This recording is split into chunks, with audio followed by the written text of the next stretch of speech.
Okay, so welcome sa panibagong video at ngayon ay nakikita niyo na sa title ng video na ito ay SPH is hiatus. Bakit? Bakit ako ulit mag-hiatus ulit sa channel ko? Yes po, so regarding do sa post na pinost ko sa YouTube na basta post lang yun. So yes po, nakatama yung nakita nyo na hiatus ako. So SPH, bakit ka mag-hiatus ulit? Di ba hiatus mo lang nung nakaraang buwan? So may dahilan po yan bakit ako mag-hiatus. So unang-una dyan ay hindi na ako nakapaggawa ng video na bago. Hindi na ako nakapag-record ng bagong video. So kay dahilan? Kasi meron po ako nasikaso na personal. So ano yun, kung ano yun, hindi ko pwede sabihin yun kasi personal ko yun. So basta ayun na yun. Mas mahalaga yung nasikaso ko. So SPH, porket mag-hiatus ka, iiwan mo na yung pag-YouTube mo. No, hindi ko iiwan yung pag-YouTube ko. Meron lang ako asikasuhin na mahalaga. At hindi ko masabi kung anong buwan ako makakabalik ulit. Basta bigla na lang ako magpo-post.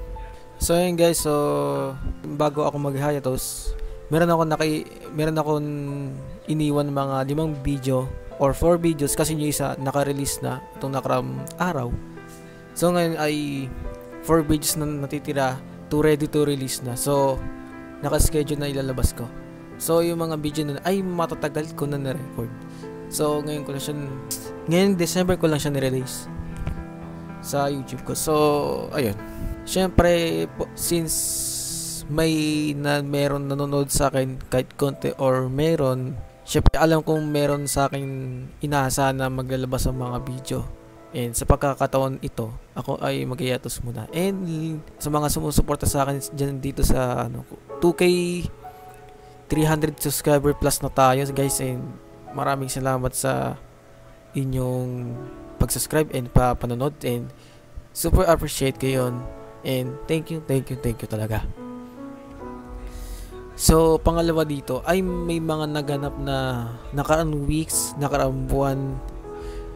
So nung bumalik ako sa pag-upload, so stable to siguro 2 months ako stable sa pag-upload nun.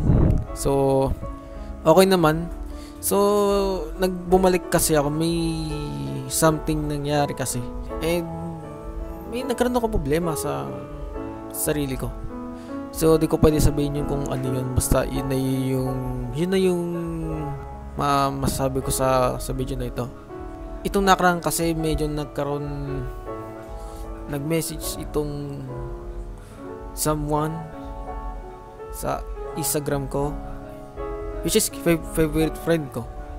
Yes. So nagkaroon kami ng problema sa isa't isa. Kaibigan ko na lang to. Hindi ko to jowa to. So ngayon dami niya sinabi sa akin at wala akong masabi at naiyak lang ako. So humingi din ako ng payo sa mga malalapit ko kaibigan, na humingi din ng payo talaga. And ayun, naging maliwanag sa akin yung mga sinabi nila. And SPH, anong problema yun? Well, hindi ko pwede sabihin yun kung ano yun, for this privacy, kasi sinabi na din ako ng kakilala ko. Personal yan, itago mo lang yan. Hindi ko pwede i-public kasi pwede ako ma-issue. So ayun lang naman ang video. So wala nang masabi dito sa video na ito. So very soon babalik din ako sa pag-YouTube, pero hindi ko masasabi kung kailan, at kailangan ko asikasuhin itong gagawin ko. So very soon, siguro pag after ko makabalik, may mga ipapakita ko mga clip sa inyo habang ako ay busy, habang hindi ako nag-upload sa YouTube ko.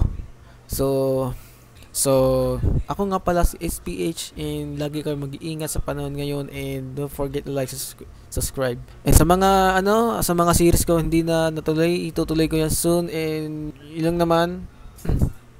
Yun lang man ang video. Gagawin akong masabi. So, yun lang. Bye-bye. Ingat kayo lagi.